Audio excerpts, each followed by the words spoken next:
Kabupaten Tanggamus termasuk wilayah zona merah dalam peredaran narkotika jenis ganja, sabu, dan ekstasi. Bapak Edi, kemudian juga Bapak Abdul Haris gitu terkait bahwasannya setiap pekerjaan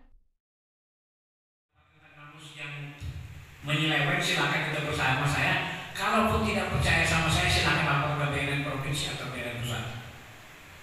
Itu mungkin itu jadi kalau harapan akan mengungkap kasus, saya ketika jadi kepala bidang pemberantasan Pak nangani kasus itu bukan. Sebagaimana data BNN Kabupaten setempat, lebih dari 60% warga terpengaruh penggunaan narkoba. Tidak hanya kalangan kaum muda, warga nelayan pun telah terpengaruh penggunaan narkoba. Warga wanita yang berprofesi sebagai biduan terdata 90% pemakai narkoba. Demikian dengan ranger musik, 80% pemakai. Selain itu, terdata 60% kepala desa dan 70% dari 500 penghuni lapas Kota Agung terlibat penyalahgunaan narkoba sampai menyasar pada anak-anak. Tanggung jawab BNN apa? Memang kita ke BNN, bukan buat kita pers. Nah, fungsi kontrolnya buat berita ini jangan kita yang sok tahu. Karena kita dulu kalau dia nggak fisik dia bermain di hukum. Karena dia kuat tuh. Pengacara sudah ada, makanya berani nelpon di polisi. Jangan-jangan di BNN juga ada. Sementara Pemkab Tanggamus belum berbuat nyata dalam pemberantasan atau meminimalisir peredaran dan penyalahgunaan narkoba. Demikian penjabaran narasumber workshop peningkatan kapasitas insan pers untuk mendukung Kota Tanggap Ancaman Narkoba, Juniardi, di Balai Serumpun Padi Gisting, Tanggamus.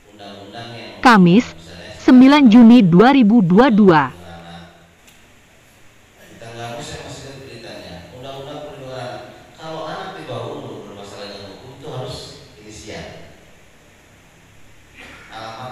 Juniardi juga mengungkapkan, Tanggamus sudah pada tingkat tanggap bahaya narkoba. Secara teritorial, sebagian besar wilayahnya adalah pantai dan pegunungan dan jalan lintas barat, dengan potensi tinggi, target peredaran barang haram narkoba. Bisa lewat laut, kemudian lari ke wilayah pegunungan. Penanggulangan ini tidak hanya dilakukan pihak BNN, tetapi juga peran pemerintah daerah, seluruh komponen termasuk peran pers, dalam menyampaikan informasi secara luas terkait bahaya narkoba.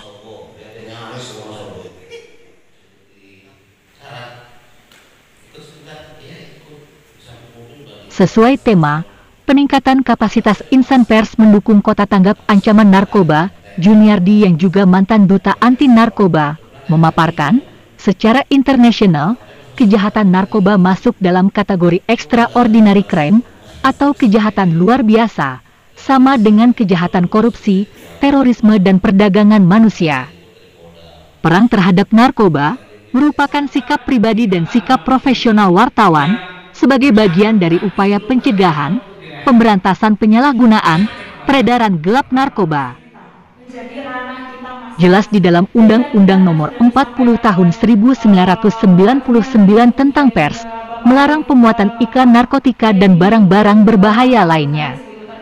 Tercantum pada pasal 13 huruf B, perusahaan pers dilarang memuat iklan minuman keras, narkotika, psikotropika, dan zat aditif lainnya.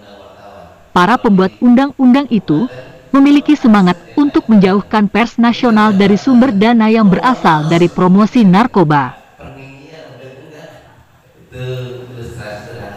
Bagi pelanggar pasal tersebut, jelas dan tegas dalam pasal 18 ayat 2, bahwa perusahaan pers yang melanggar ketentuan pasal 5 ayat 1 dan 2, serta pasal 13, dipidana dengan pidana denda paling banyak 500 juta rupiah.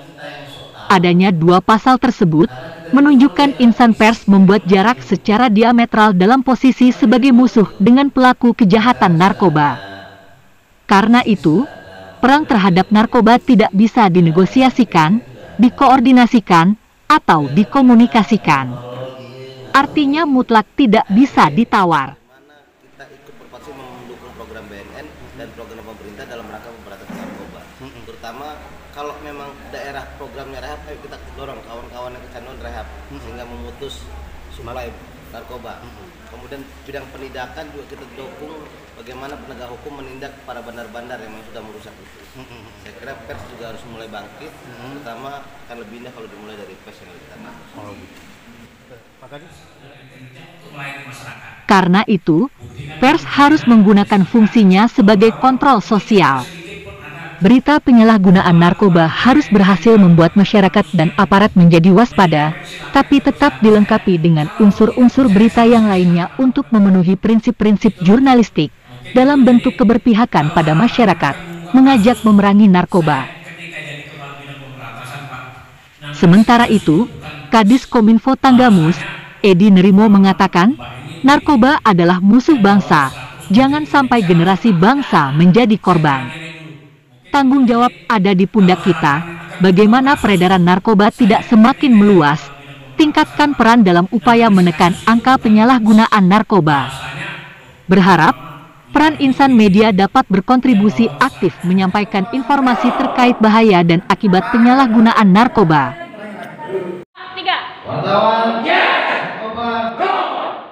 Kontributor Sinar Lampung.